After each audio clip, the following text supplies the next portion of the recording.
जितना आप बंगाल में इस वक्त जो तस्वीर देख रहे हैं वैसी तस्वीर आपको शायद ही देश में किसी और चुनाव में कभी देखने को मिलेगी। लेकिन एग्जिट पोल के नतीजे क्या कहते हैं उससे पहले आपको दिखाता हूं कि सट्टा बाजार वो क्या अनुमान लगा रहा है कि किसकी क्या सरकार बनेगी। सबसे पहले आपको मुंबई के सट्टा बाजार का अनुमान दिखा रहा हूं। मुंबई का सट्टा बाजार कह रहा है पश्चिम बंगाल में बीजेपी इतिहास रचने जा रही है। मुंबई सट्टा बाजार के हिसाब से बीजेपी को 175 से 185 सीट बंगाल में आ सकती है। टीएमसी 127 से 132 रह सकती है और जो अन्य का खाता है वो सिंगल डिजिट में रह सकता है। यह मुंबई का सट्टा बाजार का अनुमान है। अब आपको दिल्ली के सट्टा बाजार का अनुमान बताता हूं वो क्या कह रहा है। मुंबई तो क्लियर कट दिखा रहा है बीजेपी जीत रही है, लेकिन अगर आप दिल्ली का सट्टा बाजार देखेंगे तो यहां कांटे की टक्कर दिख रही है। दिल्ली के सट्टा बाजार के हिसाब से टीएमसी 146 से 149 और बीजेपी 140 से 143। यानी अगर टीएमसी यहां पर 149 सीटें हासिल करती है तो सरकार बना लेगी। लेकिन दिल्ली के सट्टा बाजार के हिसाब से कहना मुश्किल है कि कौन पूरा हिसाब किताब किधर बैठेगा, लेकिन वो टीएमसी को एज दे रहा है और कांटे की टक्कर दिखा रहा है। तो ये दिल्ली के सट्टा बाजार का हाल है। मुंबई में बीजेपी की स्पष्ट जीत, दिल्ली सट्टा बाजार में कांटे की टक्कर, लेकिन टीएमसी की जीत ये दिख रहा है। अब हमारे साथ कुछ मेहमान भी हैं, जरा उनसे भी बात कर लेते हैं। जगदीश भाई और अमित हमारे सहयोगी भी हमारे साथ जुड़ रहे हैं, उनके पास भी चलेंगे। लेकिन जगदीश भाई, ये आपने सट्टा बाजार में कुछ पैसा तो नहीं लगाया, आपका क्या हिसाब है? देखिए सुशांत भाई, पिछले 14-15 साल से मैं चुनाव को बहुत नजदीकी से देखता हूं और मैं समझता हूं, मैं आपको बता दूं परिणाम या सट्टा बाजार या एग्जिट पोल क्या आने वाले हैं। जितने भी एग्जिट पोल आएंगे 150 प्लस बीजेपी को बताएंगे, कोई तो 200 भी पहुंच जाएगा। और जो आप ये देख रहे हैं सट्टा बाजार, ये सब धराशायी हो जाएंगे 5 तारीख 5 तारीख को जब रिजल्ट आएंगे। तो बंगाल में आपके हिसाब से कौन जीत रहा है? कोई टिकेंगे नहीं भाई। मैं समझता हूं जिस तरह से ये सवाल आपका बहुत इंपॉर्टेंट है, इसका जवाब देने, इसका जवाब 3 लोग दे सकते हैं, मोदी जी, अमित शाह जी, चुनाव आयोग, बाकी किसी को नहीं पता। मैं तो कहां से बताऊंगा? मैं तो अनुमान पूछ रहा हूं ना, मैं तो रिजल्ट बता रहा हूं। नहीं, आप कह रहे हैं सट्टा बाजार गलत है, रिजल्ट पैक हो चुका है। सुशांत भाई, रिजल्ट पैक हो चुका है, वही आना, ये सब सट्टे बाजार धरे रह जाएंगे, एग्जिट पोल धरे रह जाएंगे। आप देख लेना, मैं तो देखता हूं। मैं कह रहा हूं सट्टा बाजार और एग्जिट पोल आप कह रहे हैं कि धरे रह जाएंगे, और आप कह रहे हैं कि सट्टा बाजार एग्जिट पोल बीजेपी की जीत दिखाएंगे, तो इसका मतलब आप मान रहे हैं कि टीएमसी जीतेगी वहां? नहीं, मैं तो कह रहा हूं कि मैं जो कह रहा हूं ना भाई, कैसे जीतेगी टीएमसी? जनता की वोट होगी तो टीएमसी जीतेगी। सिस्टम जब सारे अफसर, सारी पुलिस लट बच जाएगी तो कहां टीएमसी रहेगी और कहां कांग्रेस रहेगी या कहां और दल रहेंगे? अच्छा, तो अमित शाह जी को पता है एग्जिट क्या होने वाला है। अच्छा, तो इसका मतलब 15 दिन से वहां बैठे हैं। जगदीश भाई, आप कह रहे हैं बंगाल में चुनाव बीजेपी ने हैक कर लिया है और वहां बीजेपी जीतेगी, ठीक है? बिल्कुल। तो इसी तरीके से वो केरल में भी जीत जाएगी? भाई केरल देखो, अब आप 5 राज्य की बात करें जो आपने कही है। असम में भी जीतेगी? पांडिचेरी जिसकी है उसकी रहेगी। अच्छा। केरल हमें देंगे मोदी जी। क्यों? नहीं तो शोर मचाओगे आप लोग भाई। सभी लूट लिया, हम भी शोर मचाएंगे हैं। और स्टालिन को चेन्नई देगी। आसाम और ये दोनों इन्होंने धराई तरीके से लूट लिया। साफ साफ कह रहा हूं, और परिणाम भी आएंगे, देख लेना। नहीं, और तमिलनाडु किसको देंगे? भाई जो है अभी जो मुख्यमंत्री वो ले जाएगा। तो आप लोग क्या ऐसे मीटिंग किए हैं कि ये ले तू रख ले तमिलनाडु, मीटिंग नहीं किया भाई। 14 साल से केरल, सुशांत भाई 14 साल से मैं चुनाव को देख रहा हूं भाई। जब हरियाणा पूरा हमारा था, आप लोग सारे कह रहे थे हमारा सुपड़ा साफ कर दिया, तो इसमें क्या चुनाव? देखिए जगदीश भाई, इसमें नॉर्मल हिसाब ये लग रहा है कि आपको लग रहा है कि केरल कांग्रेस जीतेगी, तमिलनाडु में आप कह रहे हैं डीएमके जीतेगी, बंगाल और असम आप कह रहे हैं बीजेपी जीतेगी, लेकिन आप उसको मान नहीं सकते तो आप कह रहे हैं कि वहां पे सेटिंग हो गई है, और पुडुचेरी में कह रहे हैं जो हिसाब है वो तो रहेगा। प्रेम कुमार जी, आपके हिसाब से? मेरे हिसाब से ये चुनाव जो है हर जगह टक्कर वाला चुनाव है। मतलब जीत हार तो प्रेडिक्ट करना मुझे नहीं लगता कि उचित है, क्योंकि हम तो ये जानते हैं कि लगातार चुनावों में बीजेपी की जीत की संभावना बताने वाले ज़्यादा सटीक विश्लेषक कहलाते हैं, और बीजेपी की हार बताने वाले जो हैं उनको तो ज्ञान छोड़िए ना प्रेम कुमार जी, इसको आप किसी के सर्टिफिकेट के मोहताज हैं? आप अपना बताइए ना, जिसको जो बोलना बोलेगा। आप अपना बताइए। आपको भी देखिए, आपकी अपनी ग्राउंड रिपोर्टिंग होगी, आपका फीडबैक आ रहा होगा, उसके हिसाब से बताइए। भाई मेरा भी गलत हो सकता है, आपका भी गलत हो सकता है, इसका लोड क्या लेना है? देखिए, केरल, तमिलनाडु, पुदुचेरी तो क्लियर है, बोली चुके, बात हो चुकी। जो है बंगाल और असम, तो बंगाल में केरल आप कह रहे हैं कांग्रेस जीत रही है? हाँ, डेफिनेटली। और तमिलनाडु आप कह रहे हैं डीएमके जीत रही है? पक्का, ठीक है। और बंगाल और असम? बंगाल में मेरे हिसाब से तृणमूल कांग्रेस ही आएगी। अच्छा। और असम में? और असम में नजदीकी मुकाबले में बीजेपी जीत जा सकती है। ठीक है। अवधेश जी?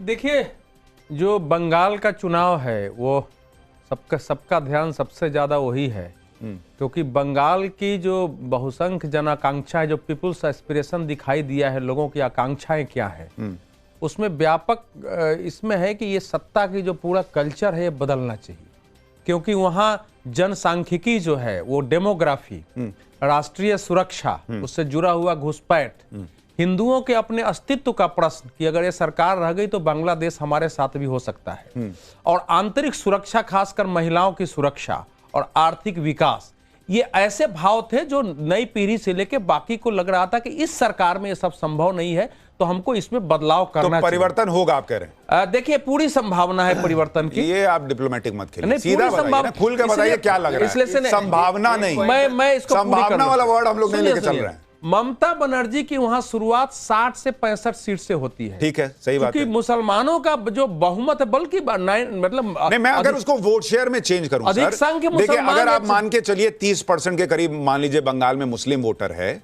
और जब हम ये कहते हैं कि 95% 93% वोटिंग हो रही है, तो इसका मतलब यह है कि मुसलमान भी भर भर के वोट कर रहा है, हिंदू भी भर भर के कर रहा है, क्योंकि 6-7 ही लोग 100 में से नहीं वोट करने आए, बाकी तो सब कर रहे हैं। तो इसका सीधा मतलब यह है कि ममता बनर्जी को अगर मुस्लिम वोट एक मुश्त पड़ रहा है, तो वो 30% वोट शेयर के साथ उसमें 2-3% ऊपर नीचे कर लीजिए, तो 27-28 के साथ शुरू कर रही हैं। उनको जीतने के लिए 48 पर जाना है, तो बाकी 70 में से 20% चाहिए। बीजेपी को जीतना है, इतिहास रचना है, तो 70 में से 50 चाहिए, 48 चाहिए। क्या 70 में से 48-50 बीजेपी को आता लग रहा है आपको? नहीं, पहले भी आ रहा था। कब? ममता बनर्जी के 48% वोट में से 24% मुसलमान के बात सही है।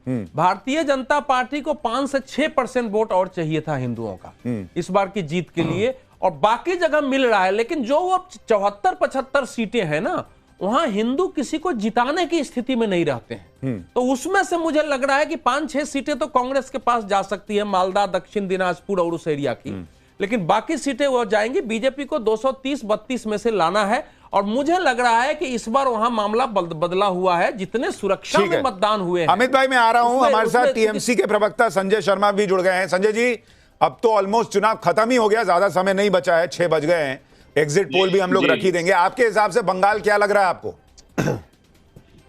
बंगाल तो मेरे हिसाब से, क्या पूरे बंगाल के हिसाब से दीदी का ही बंगाल है। 4 तारीख को घोषणा होने की औपचारिकता मात्र बाकी है, आप देख लीजिएगा। तो कितनी सीट आपको लग रही है सर?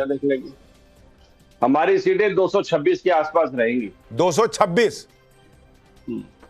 तो अगर इतना 200 प्लस सीट आ रही थी सर, तो अभिषेक बनर्जी को धमकाना क्यों पड़ा कि 4 तारीख को 12 बजे के बाद बताऊंगा दिल्ली से किसका बाप आएगा बचाने?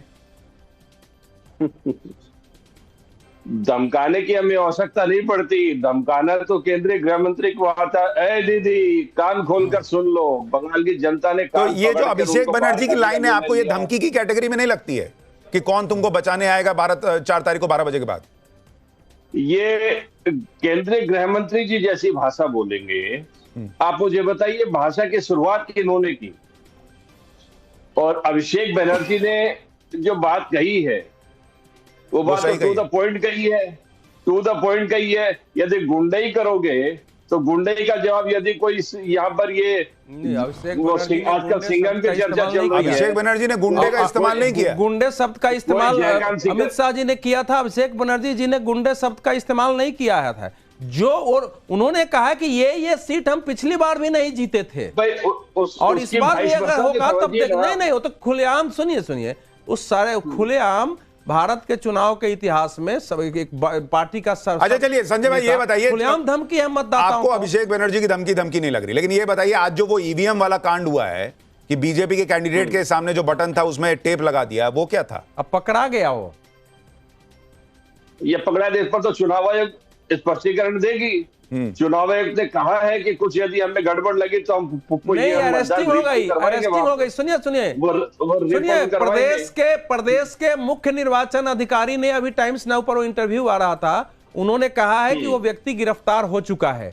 बाकी उसको सामान्य नियम है कि हम उस मतदान को रद्द करते हैं, उस पर अभी फैसला नहीं हुआ है। वो आगे ऑब्जर्वर के सारी रिपोर्ट आने के बाद फिर औपचारिक कार्रवाई होगी। वो अरेस्ट हुआ है। नहीं, मतलब मेरा प्रश्न ये था सर कि 226 जीत ही रहे थे तो टेप लगाने की क्या जरूरत थी?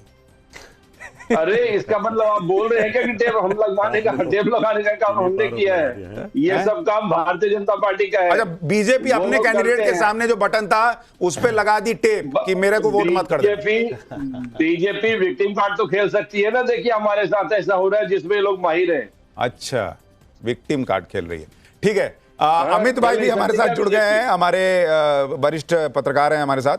अमित भाई, आप इतना घूमे बंगाल में, तो जो अलग अलग प्रिडिक्शन है, लेकिन मोटे तौर पर कोई टीएमसी कह रहा है, कोई बीजेपी कह रहा है, अभी क्लियर एकदम नहीं है। आपके हिसाब से आपको क्या लग रहा है और बाकी राज्यों का आपको क्या लग रहा है? देखिए, मुझे लगता है कि बंगाल से पहले एक चीज कर दूं कि असम और पुडुचेरी यहां पर एनडीए की सरकार बनने जा रही है। तमिलनाडु जो है उसमें मान रहा हूं कि जो अभी डीएमके की सरकार है, जो डीएमके कांग्रेस की, उनकी सरकार आएगी।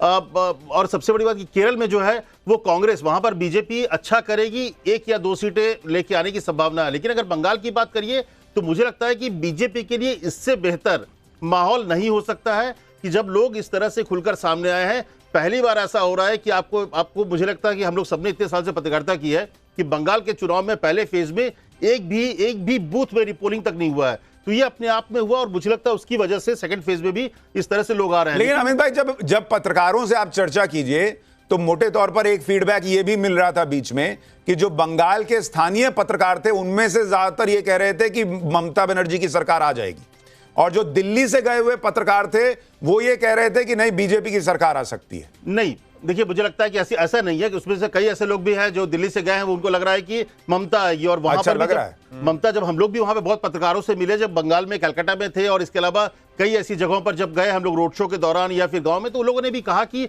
माहौल बदला हुआ। इस तरह का माहौल वहां के लोकल पत्रकारों ने भी नहीं देखा था। और मुझे लग रहा है कि यहां पर एक बड़ी भूमिका जो है, अगर महिला वोटर है वही अगर बचा सकती है तो शायद ममता को बचा पाएंगी, नहीं तो एक अंडर करंट जो है वो मुझे लग रहा है कि बीजेपी के पक्ष में है। लेकिन सिर्फ और सिर्फ एक जगह मुझे जो थोड़ी सी एक एक्स फैक्टर लग रहा है जो ममता बनर्जी के लिए, वो है कि जो महिलाओं के लिए जो उनकी योजना है, लक्ष्मी भंडारा योजना, वो अगर गांव में काम करते हैं तो वो ही एक ममता बनर्जी को बचा पाएगी। नहीं तो मेरे हिसाब से बीजेपी एज में है, बीजेपी एक अच्छी खासी सीट के नंबर के साथ आगे बढ़ सकती है। हालांकि 90-95 अमित भाई, जैसे आप देखिए, बिहार में कहा गया था कि एकदम वोटिंग के पहले अकाउंट में पैसा आ गया था, तो उसका इंपैक्ट रहा, पीके से लेकर सब लोग कहते रहे। तो वैसे ही आप जो योजना बता रहे हैं उसका पैसा भी ममता बनर्जी ने अकाउंट में क्रेडिट कर दिया था, तो क्यों महिलाएं वोट नहीं देंगी, ये भी प्रश्न है।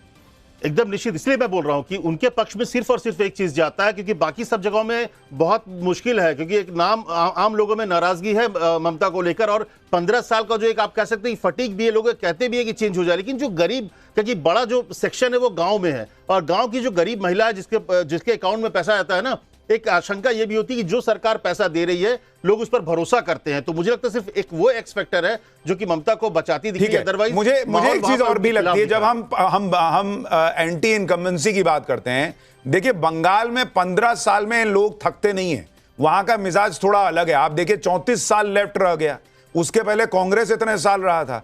तो बंगाल में 15-20 साल में लोग ऊब जाएं, थक जाएं, इतना नहीं होता है दूसरे राज्यों के मुकाबले। लेकिन 34 साल में सुशांत जी, बांग्लादेश की घटना नहीं हुई थी। नहीं, जो सुनिए, 34 साल में देखिए वो क्या है, वो रीजंस अलग हो सकते हैं, तो वो नहीं, लेकिन खाली सरकार से थक गए कि 15 साल हो गए, चलो बदलते, वो हिसाब नहीं है। ठीक है कि पहले कांग्रेस रही, उसके बाद वामपंथी आए तो रहे, और फिर ममता बनर्जी रही है।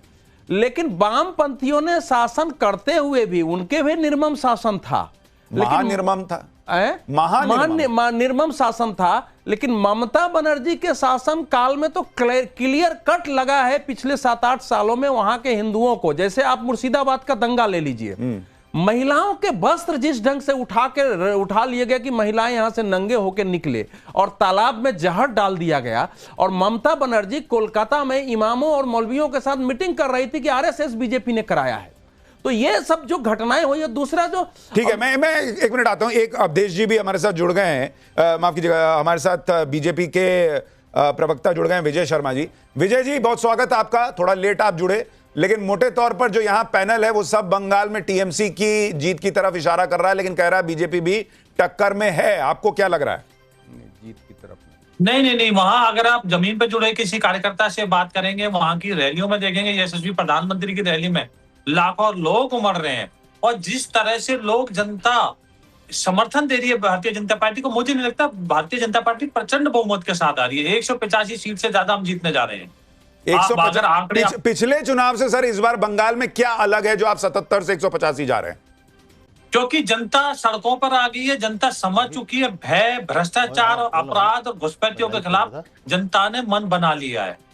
जनता को पता है किस तरह से आयुष्मान योजना को रोक के रखा दीदी ने, किसान सम्मान निधि में 10,000 करोड़ का नुकसान हुआ किसानों को, जो बागान की जो श्रमिकों की योजना थी उसको लागू नहीं होने दिया केंद्र सरकार की, वो आसाम में लागू थी, तो नेबरिंग स्टेट है।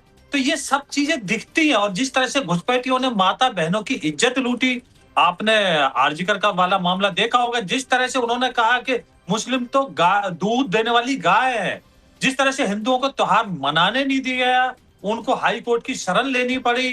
तो ये इतने सारे, आपने देखा होगा टीएमसी का नेता था कि आज उसके बेटे ने किस तरह से पर बालिका विजय को जी, बुलाकर, ये सारी चीजें बंगाल में पिछले चुनाव के वक्त भी थी, तब भी तो ममता बनर्जी पर यही आरोप लगता था कि वो मुस्लिम तुष्टीकरण कर रही हैं। तो इस बार चेंज क्या है? तो पिछली बार आपने देखा वो, इससे पहले हमारी 3 सीटें थी, 10% वोटर थी, हमारी 38% वोटें होगी, 77 सीटें होगी। तो अब आपने देखा जिस तरह से चुनाव आयोग ने कमर कसी निष्पक्ष चुनाव कराया है, शांतिपूर्ण चुनाव कराया है, एक एक टीएमसी के नेता के घर नहीं, से पर 10 सर आपकी जो मिल रहे 3 हैं। से 77 हुई और 10 से वोट शेयर 38% हुआ, वो तो आपने लेफ्ट और कांग्रेस को रिप्लेस किया था ना। आपने ममता का वोट कितना काटा था?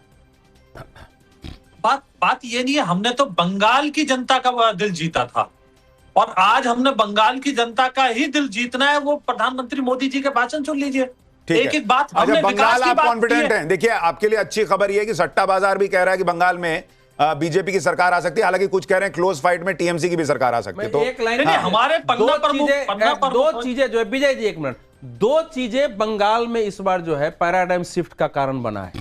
एक एसआईआर के कारण जो है, देखिए पर सीट 28,055 वोट कटे हैं। हाँ, तो वो सिर्फ टीएमसी के थोड़े कटे होंगे। नहीं सुनिए, टीएमसी के भी, लेकिन टीएमसी के भी कटे। फर्जी वोटिंग का जो खेल चल रहा था कम्युनिस्टों से लेकर के ना, बोगस वोटिंग का, मरे हुए के नाम पर, बंगाल में टीएमसी के अलावा कोई फर्जी वोटिंग इतनी करने की हैसियत नहीं रखता था। और दूसरा, जो सुरक्षा की नहीं, पर व्यवस्था हुई है, आप दो चीजों ने आप बहुत जब परिवर्तन लाया कहेंगे है। कि ममता बनर्जी फर्जी वोटिंग से जीत जा रही थी, तो लोग ये प्रश्न पूछेंगे कि फिर चुनाव आयोग बहुत बढ़िया चुनाव कराता है, वो क्या, ये लाइन कहां गई फिर? नहीं, चुनाव आयोग फेलियर था वहां। इतना फर्जी वोटिंग हो जाए कि कोई चुनाव जीत जाए उससे, अच्छा, इतना फर्जी वोटिंग हो जाए कि वो सरकार बना ले। अभी अमित जी ने कहा, देखिए ये पहला चुनाव है 1967 के बाद जो हत्या रही थी, एक हत्या नहीं हुई सर, हिंसा तो आज थोड़ी बहुत हुई है। यही तो बता रहा है कि सुरक्षा का और एसआईआर का कितना ये बड़ा बात प्रभाव है कि हिंसा कम हुई है। बोलिए जगदीश भाई।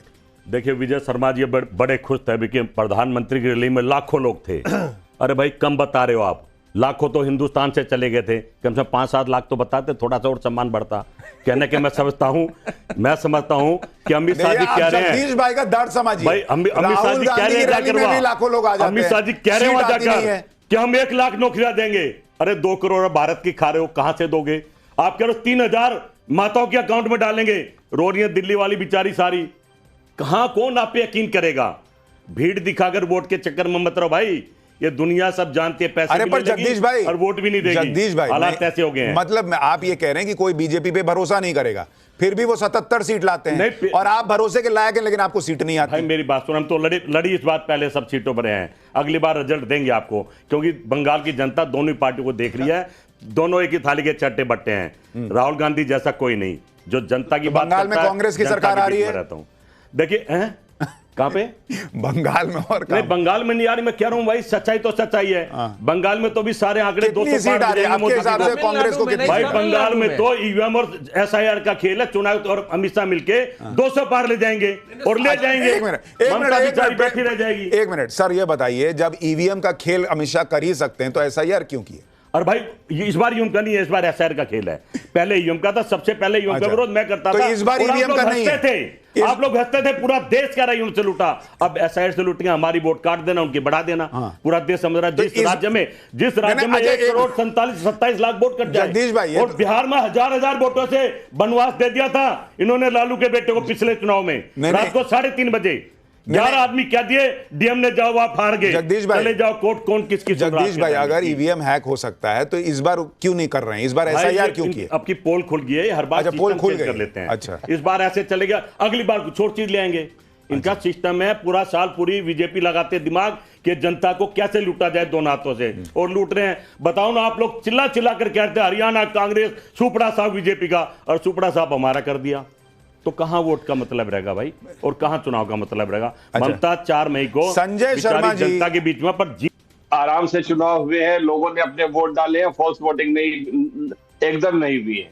मैं अवधेश जी से कहूंगा कि 4 तारीख को इस पर कायम रहिएगा कि अच्छे चुनाव हुए हैं। एक नंबर 2, भारतीय जनता पार्टी जो कह रही है हमारी 3 सीटें थी, 77 सीटें हो गई, ये इसके पृष्ठभूमि में जाकर देखना जरूरी है। 2019 लोकसभा चुनाव में आपकी 2 सीटें थी और 18 सीटें हो गई थी, याद करिए सुशांत जी मेरी बात।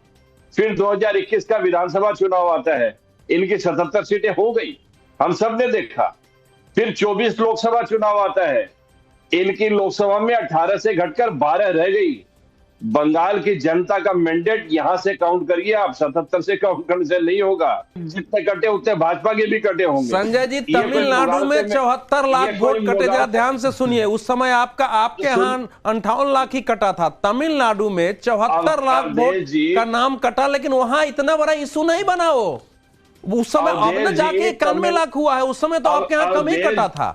और जिस 27 लाख की बात हो रही है, वो 27 लाख लोगों का दावा कराया नहीं, गया और है। उसमें संजय जी सबसे बड़ा प्रश्न है कि अगर एसआईआर का कोई इंपैक्ट ही नहीं पड़ना था, ममता बनर्जी सुप्रीम कोर्ट चली गई अपना पक्ष रखने, और आप कह रहे हैं कि हमको फर्क नहीं पड़ता, हम तो 226 जीत रहे हैं। नागरिकों के वोट कटेंगे और हम उसके लिए संघर्ष नहीं करेंगे, आंदोलन नहीं करेंगे, उसके लिए आवाज नहीं करेंगे। नहीं, पर अगर वो कटे होते तो सुप्रीम कोर्ट मानता। सुप्रीम कोर्ट ने लताड़ लगाई आपको, 300 न्यायिक अधिकारी रखे, और आप कह रहे हैं कि वहां पे नाम कट गए बेकार के। अरे सुप्रीम कोर्ट ने तो माना कि नाम कट रहे हैं, तो नाम तो कटेंगे ही।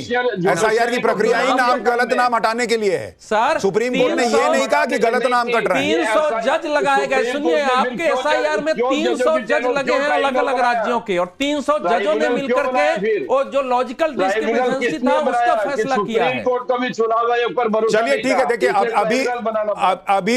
अभी आप मान रहे हैं कि भाई ईवीएम हैक नहीं हुआ है और एसआईआर का इंपैक्ट है, लेकिन वो इंपैक्ट आप पे पड़ा नहीं और आप 226 सीट जीत रहे हैं। 4 को इस पे कायम रहिएगा, और आप जीतेंगे तब भी रहिएगा, हारिएगा तब भी रहिएगा। विजय शर्मा जी, एक चीज आप बताइए, जो टीएमसी के प्रवक्ता संजय जी कह रहे हैं कि भाई 2024 लोकसभा चुनाव में तो आपकी सीटें बंगाल में घट गई थी, तो ये अभी विधानसभा में क्यों बढ़ जाएंगी? किसी से भी पूछेंगे, कार्यकर्ता से भी पूछेंगे, 2024 का चुनाव वो था जो काट की हांडी एक बार चढ़ती है। इन्होंने एक झूठा नैरेटिव चलाया था कि संविधान बदल देंगे। ये वो चुनाव था। हमारा सिर्फ वेस्ट बंगाल में ही सीटें कम नहीं हुई थी, और कई स्टेटों में भी सीटें कम हुई थी, तो उसको हम अपवाद मानते हैं। वो हर बार नहीं होने वाला, उसका आप तुलना इसके साथ मत कीजिए।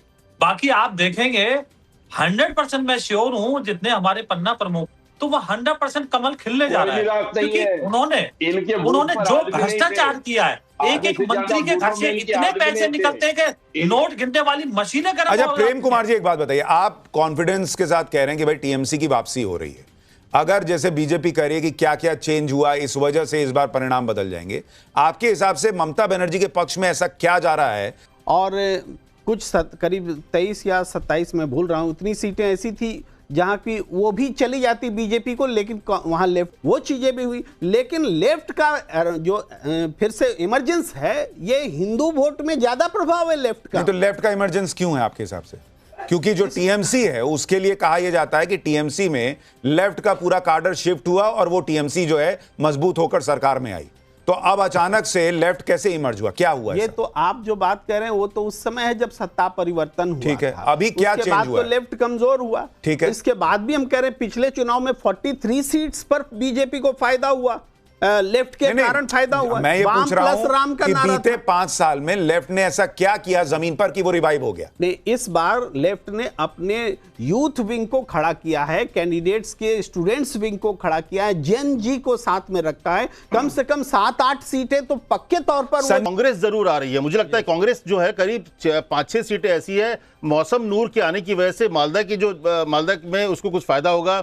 मुझे लग रहा है वहां सीट होगी। जो कुल मिला के, जो अगर आप हुमायूं कबीर को मिला लें, कांग्रेस को मिला लें, इन सब सीटों को अगर मिला लें, तो मुझे लगता है 10 से 12 से ज्यादा कहीं इन लोग के पास सीटें नहीं आ रही है। सीधा सीधा मुकाबला जो है वो मैक्सिमम जगह नहीं, लेकिन अमित इसमें देखिए एक चीज और भी इंपॉर्टेंट है कि सिर्फ सीट आ जाना इंपॉर्टेंट नहीं होता है, कई बार आपने कितना वोट काट दिया ये भी बहुत इंपैक्ट डालता है। नहीं काट रहा है, लेफ्ट बहुत ज्यादा वोट काटने की स्थिति में नहीं दिख रही है, मुझे कहीं नहीं दिख रही है। किसी भी जगह पे मुझे नहीं ऐसा कहीं दिखा कि कोई, क्योंकि मैं जो नॉर्थ परगना में और इस पूरा कलकत्ता के आसपास के इलाके में गया था और पहले फेज में मैं नॉर्थ उस तरफ भी गया था, बंगाल तरफ गया था, तो मुझे कहीं से भी ऐसा नहीं दिखा कि कहीं भी कोई सीट पर लेफ्ट वाले मुझे कोई 5 या 10 आदमी मिल जाए। हो सकता है कुछ कोर वोटर मिल जाए तो मिल जाए, लेकिन मुझे नहीं लगता है कि बहुत फुरफुरा शरीफ का कोई इंपैक्ट नहीं। देखिए, मैं इसमें दो बात क्या है कि पिछली बार लोकसभा चुनाव में ममता का परफॉर्मेंस सारी मुस्लिम सीटों पर वैसा नहीं था जो विधानसभा में था।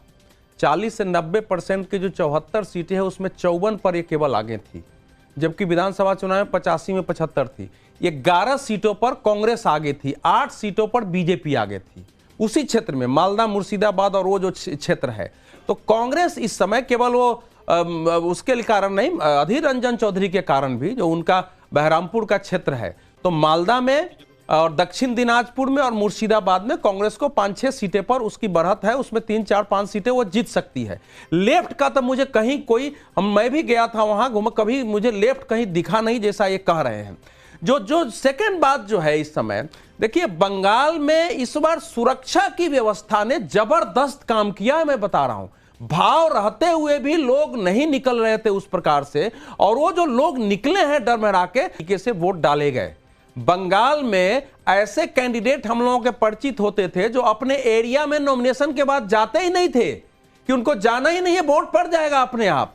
तो वहां जो, अच्छा मैं 1 सेकंड आपको रोक रहा हूं, बड़ी खबर आपको बता दूं, बस 2 मिनट बाद हम एग्जिट पोल के आंकड़े आपके सामने रखने वाले हैं। 5 राज्यों का एग्जिट पोल हमारे पास, फाइनल नतीजे एग्जिट पोल के आने लगे हैं, और बस 2 मिनट के बाद हम पहला आंकड़ा आपके सामने रखने जा रहे हैं, जिसमें आपको तस्वीर दिखेगी कि आखिर जब जनता वोट करके निकली है तो उसने हमें क्या बताया है कि वो क्या सोचकर वोट की है और कहां पर किसका फायदा और किसका नुकसान हो रहा है। बस 2 मिनट, और अब तो बोलते बोलते 2 मिनट से भी कम का समय बचा है जब ये एग्जिट पोल के नतीजे आने शुरू हो जाएंगे। जी सर।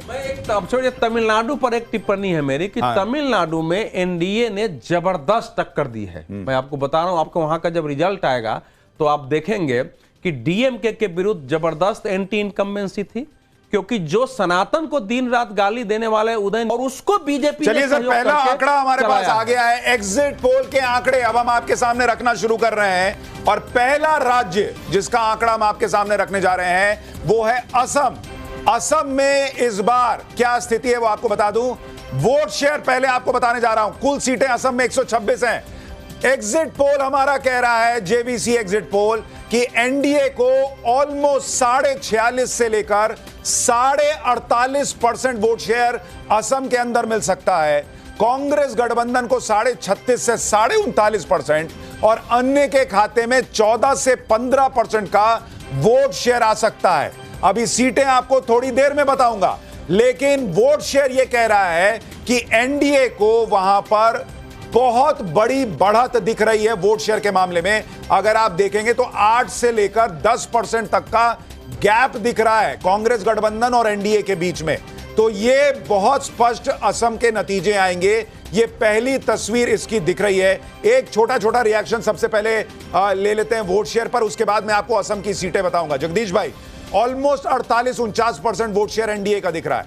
देखिए भाई सुशांत, मैं तो समझ रहा हूं, वो सारी मीडिया कह रही थी कि जो मुख्यमंत्री होता है उसके खिलाफ अगर ज्यादा वोट पड़े तो खिलाफ जाता है। यहाँ तो फेवर में जा रहा है आसाम में, और आप उधर बंगाल में ज्यादा पड़ा, वहां भी उनके खिलाफ बता रहे हो। कंफ्यूजन सा पैदा कर दिया। हम कुछ नहीं बता रहे, आपने आंकड़े बता रहे हैं, लोग बता रहे हैं, चर्चा बता रहे हैं, मीडिया बता रही है। मीडिया यही कह रही है। अभी मैंने देखा ना, मैं डिबेट में बैठता था, भाई आसाम में बहुत ज्यादा वोट पड़ी है, तो मुख्यमंत्री के खिलाफ पड़ी या उनके फेवर पड़ी, समझ में नहीं आ रहा। अब बंगाल में बहुत ज्यादा पड़ गई है। अच्छा, ये आंकड़ा आपको ठीक लग रहा है कि नहीं लग रहा है? देखिए आंकड़े तो मैं तो अपना परिणाम बता चुका हूं। आसाम बीजेपी ले जाएगी और बंगाल बीजेपी ले जाएगी। प्रेम कुमार जी आपके हिसाब से, प्रेम कुमार जी देखिए मुझे लगता है ये फासला थोड़ा और जैसे 8-9% है, ये 5% 6%। लेकिन एनडीए को बढ़त रहेगी आपका। मैंने पहले भी ठीक कहा है कि अवधेश जी, आपके हिसाब से ऑलमोस्ट 48% के आसपास वोट शेयर